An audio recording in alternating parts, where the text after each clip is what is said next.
I agree with you, Chell. Son, man, he really impressed me. You know, and again, are we talking about? Let's see. Gosh, what was I going to say? Shoot. Yeah, prior to his fight with Anderson, where he won, you know, Yeah, yeah. I mean, he that's what I meant. he won The four middleweight. and a half He rounds. really, I guess, concreted himself into that weight division when he took on Silva. Yeah, I mean, even though he lost that fight, he won. Well over 20 minutes of that fight, he was winning without question. I mean, he got caught with the triangle. His submission defense has always been his weakness.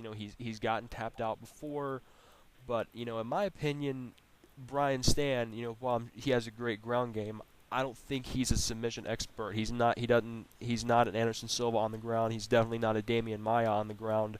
So I think Stan's biggest asset is his ability to stand and bang. Like the way he took Oh out yeah. Leben. But like Shell said, Shell said that he's the kind of guy that will run in there, get in his opponent's face, just pick him up and plant him, and just ground and pound. And I think that's gonna get him the victory over Stan. Was definitely. I think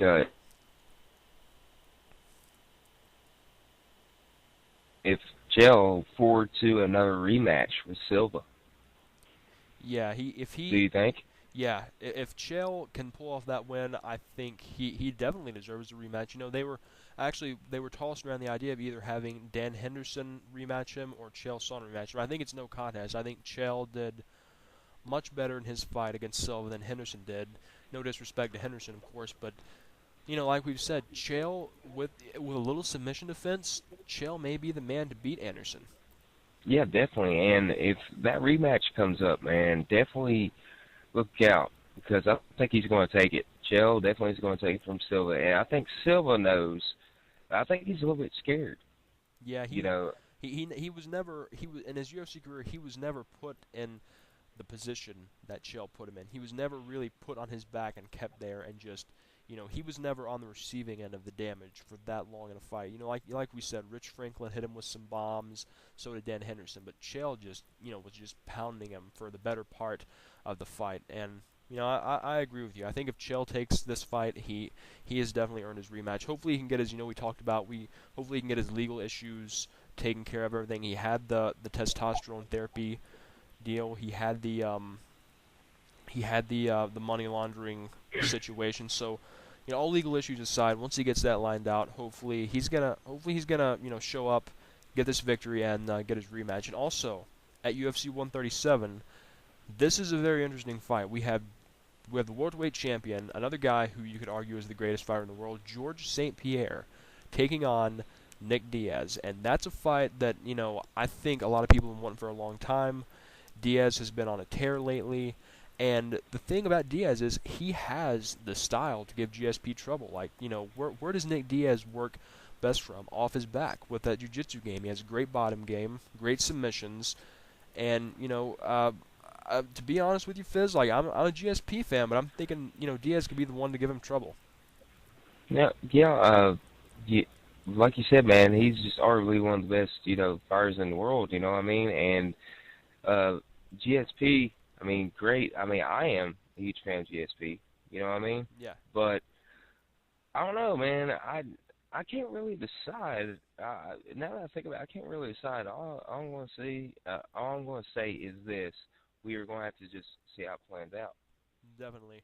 Because the thing is, with GSP likes to take guys down and beat them up. The thing is, I don't think even against guys like Matt Serra and BJ Penn.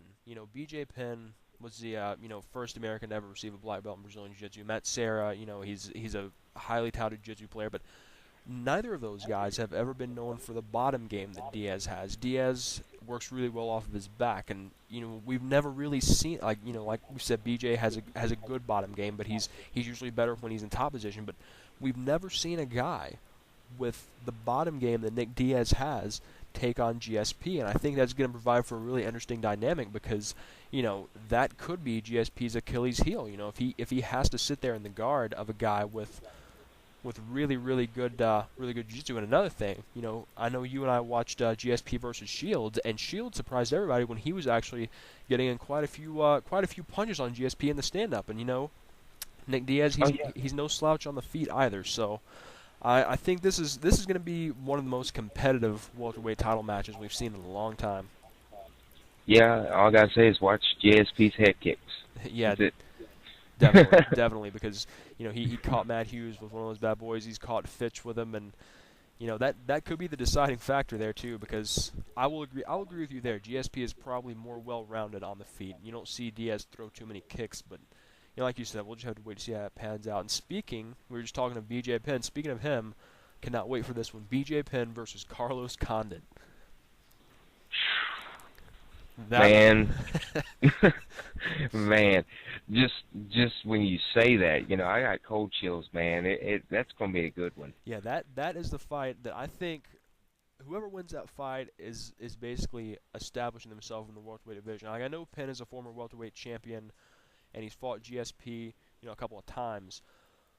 But the thing is, now he's coming back to the division after he came up from 155 after he lost his belt. Condit he's made waves when he knocked out Dan Hardy, which was just an incredible, incredible, incredible win for him. So with these two guys going at it, it's gonna be a good one. But I'm gonna say here, even though Condit's the bigger man and he probably has a more aggressive style, I'm gonna take a risk here, and I'm gonna go with Penn on this one. Uh, you know, I'm gonna go with Penn as well because I mean, just because I guess BJ he's been on this level before to kind of like a proving ground, if you will. You know, I think he needs this to, I guess, make a comeback, if you will. Yeah, definitely. And I think this is his time, and just show people that hey, I'm not out of it. You know, I still got it. Yes, even though my last few matches have been quite shaky, but I still got to be a championship contender. So yeah, I think he's going to do it, man. Yeah, definitely. And the last fight we want to talk about is the legend Mirko Krokop taking on Big Country Roy Nelson. Fizz, we talked about this earlier. Krokop had gotten knocked out by Brandon Schaub, and to be quite honest, this may be one of those fights for Krokop where it's kind of put up or shut up because he's been on the receiving end of some brutal knockouts. He got knocked out by Frank Mir. He got knocked out by Schaub.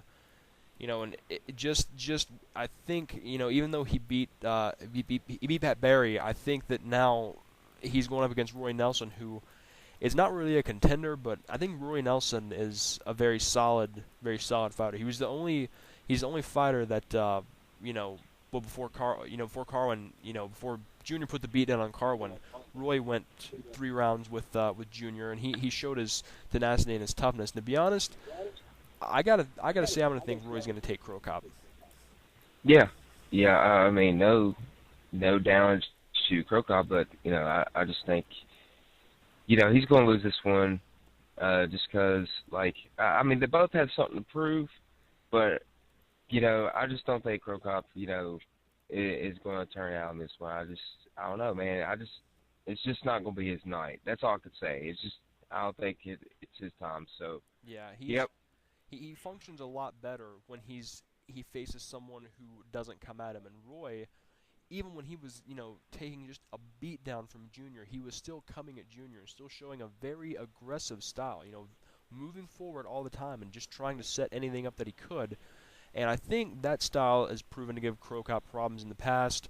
I don't see any change here. As much as I would like to see Crow Cop win this, I'm gonna have to go with Roy Nelson, probably by knockout.